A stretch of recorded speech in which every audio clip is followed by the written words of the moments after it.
Super Cartoon। बहुत समय पहले की बात है कि एक वन में एक विशाल बरगद का पेड़ कौओं की राजधानी था। हजारों कौए उस पर वास करते थे। उसी पेड़ पर कौओं का राजा कालू भी रहता था। बरगद के पेड़ के पास ही एक पहाड़ी थी जिसमें में टुनी चिड़िया निवास करते थे। उनका राजा टुनी। कौओं ने टुनी को दुश्मन नंबर 1 घोषित करके रखा था। उसे टुनी से इतनी नफरत थी कि किसी चिड़िया को मारे बिना वह भोजन नहीं करता था। जब बहुत अधिक चिड़िया मारे जाने लगे तो उनके राजा टुनी को बहुत चिंता हुई। उसने चिड़िया की एक सभा इस समस्या पर विचार करने के लिए बुलाई। बोला, मेरे प्यारे चिड़िया, आपको तो पता ही है कि कौओं आक्रमणों के कारण हमारा जीवन असुरक्षित हो गया। हमारा शत्रु शक्तिशाली है और अहंकारी भी। हम पर रात को हमले किए, हम रात को देख नहीं पाते।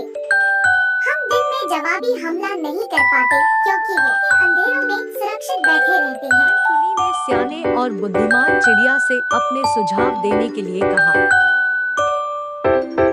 एक डरपोक चिड़िया बोला, कौओं से समझौता कर लेना चाहिए। वह जो शर्तें रखे, हम स्वीकार करते हैं। दुश्मन से पिटे रहने में क्या दुख है? चिड़िया ने न करके विरोध प्रकट किया। घर छोड़ना ठीक नहीं होगा। हम यहाँ से गए तो बिल्कुल ही टूट जाएंगे। एक निराशावादी चिड़िया बोला, हमें यह स्थान छोड़कर चले जाना चाहिए। सियाने चिड़िया ने सलाह दी। अपना घर छोड़ना ठीक नहीं होगा। हम यहाँ से गए तो बिल्कुल ही टूट जाएंगे। हमें यहीं रहकर और पक्षियों से सहायता लेनी चाहिए। चिड़िया में सबसे चतुर व बुद्धिमान स्थिरजीवी नामक चिड़िया था, जो चुपचाप बैठा सबकी दलीलें सुनी उसकी ओर मुड़ा। महाशय, आप चुप हैं। मैं आपकी राय जानना। शत्रु अधिक शक्तिशाली हो तो छलनीति से काम लेना चाहिए। कैसी छलनीति? जरा साफ साफ बताइए, राजा ने कहा। आप मुझे भला बुरा कहिए और मुझ पर जानलेवा हमला कीजिए। टुनी चौंका। यह आप क्या कह रहे हैं, स्थिरजीवी? स्थिरजीवी राजा टुनी वाली डाली पर जाकर कान में बोला, छलनीति के लिए हमें यह नाटक करना पड़ेगा।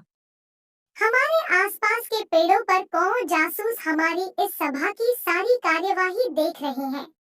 उन्हें दिखाकर हमें फूट और झगड़े का नाटक करना होगा।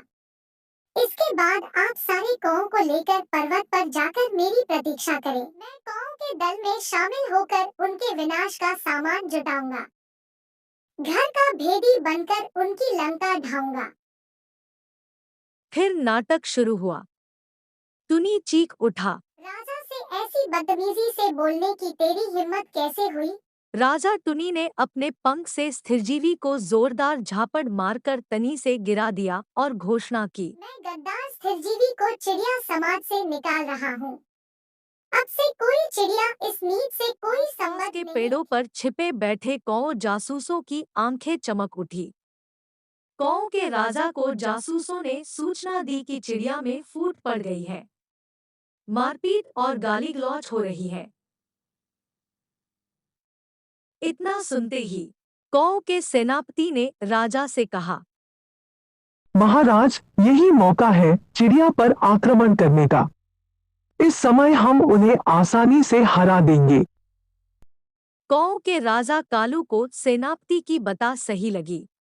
उसने तुरंत आक्रमण का आदेश दे दिया। बस फिर क्या था, हजारों कौओं की सेना बरगद के पेड़ पर आक्रमण करने चल दी।